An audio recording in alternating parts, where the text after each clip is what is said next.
وہ جو ایک اتنا اگریسو اس کو انہوں نے جو ہے پینٹ کیا. اب جب دیکھیے اگریسو کلچر پینٹ ہوتا ہے تو اس کا مکالمہ، وہ ساری چیزیں جو ہوتی ہیں وہ لاؤڈ ہوتی ہیں، وہ کبھی انڈر نہیں ہو سکتی. وہ ریئل لائف جو ہوتی ہے نا، جب ریئل فلم بن رہی ہوتی ہے، جب آپ کسی وقت کوئی بڑی خوبصورت فلم بنا رہے ہوتے ہیں تو ایک انڈر ٹون اداکار بات کر رہا ہوتا ہے، ہم انڈر ٹون اس کا مکالمہ، اس کا سٹائل بنا رہے ہوتے ہیں.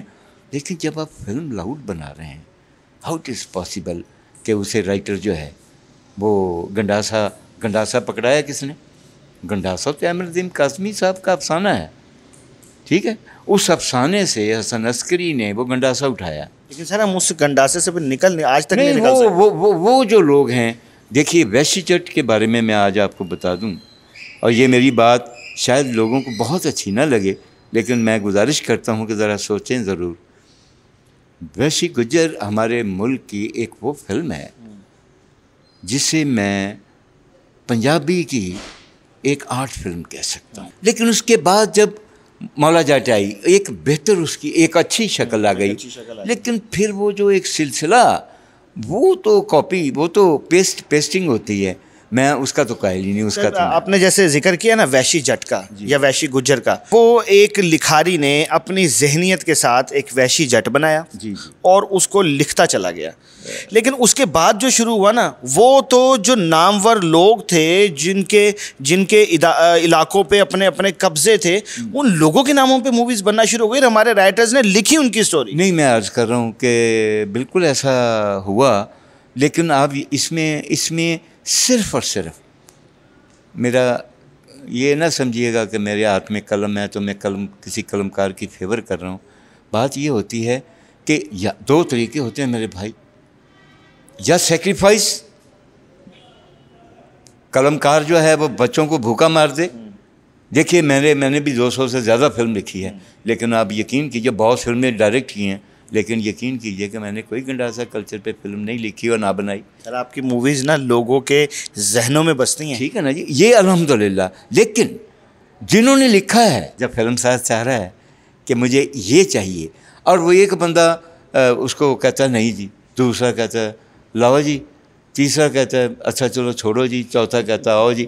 مجھے یہ بتائیے وہ اپنے بچے اپنا سروائیول کیسے کرے گا؟ اور پھر ایک بات جو ہے وہ یہ ہوا کہ اس قدر زیادہ لوگوں کی پسندیدگی اس میں بڑھ گئی، عوام الناس کی خاص طور پہ، کہ وہ لوگ وہ سودا بیچنے پہ مجبور ہو گئے. دیکھیے نا، اگر نہ بکے کون بیچے گا؟ اگر کوئی سودا نہ خریدے کون رکھے گا سامان؟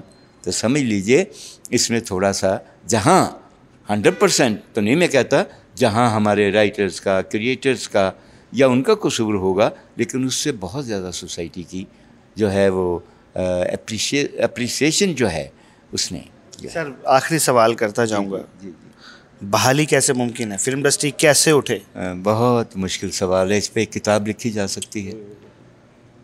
یہ اگر اسے آپ یہ کہیں کہ کوزے میں دریا، حالانکہ یہ سمندر ہے، اسے میں کوزے میں دریا کیا بند کروں، ہو نہیں سکتا. موزہ یہ اب یہ جو آپ نے سوال کیا، نہیں یہ ہے نہیں ایسا کہ اسے میں ایک نشست میں آپ کو اس کا جواب دے دوں.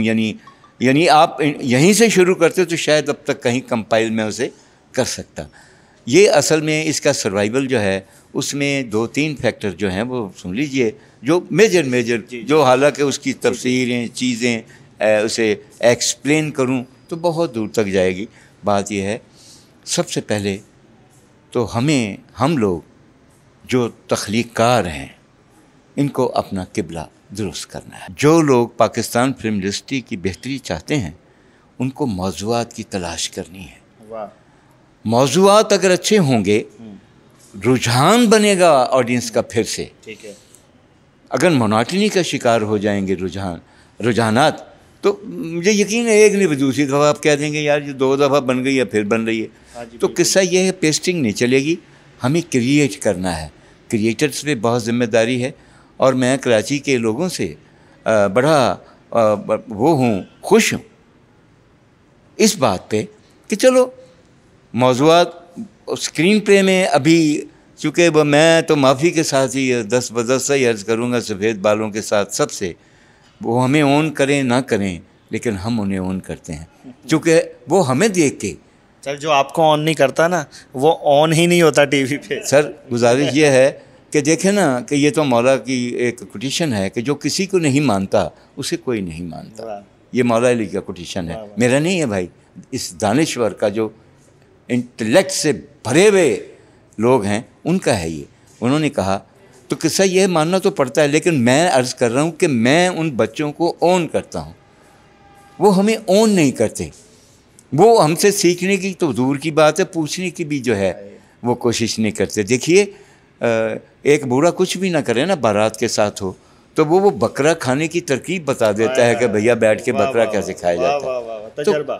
ہاں جی، تو استفادہ نہ وہ کرنا چاہتے ہیں. ہم میں سے کچھ لوگ تو بتانا چاہتے ہیں لیکن وہ پوچھنا نہیں چاہتے.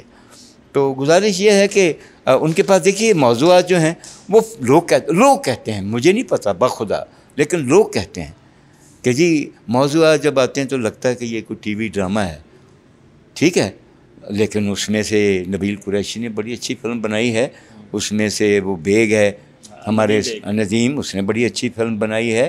اس میں ایک بندے نے فلم بنائی، انجم شہزاد ان کا نام ہے، انہوں نے بڑا اچھا بنایا ہے. مطمئن ہیں ان لوگوں سے کہ یہ کچھ کر رہے ہیں، یہ کچھ کر رہے ہیں اور یہ انشاءاللہ آگے اور بہت کچھ کریں گے، کیونکہ انہیں ہی کرنا ہے میرے بھائی. ٹھیک ہے نا، چراغ آخری شب ہیں لیکن اس کے باوجود امید تو ہمیں اجالے کی ہے. واہ واہ واہ سر، بہت شکریہ. اور اس میں کوئی شک نہیں ہے کہ امید پہ ہی دنیا قائم ہے. اور سر نے جو بات کہی اس کا نچوڑ یہ ہے کہ بات نکلے گی تو پھر دور تلک جائے گی. لوگ بے وجہ اداسی کا سبب پوچھیں گے، یہ بھی پوچھیں گے کہ تم اتنے پریشان کیوں ہو.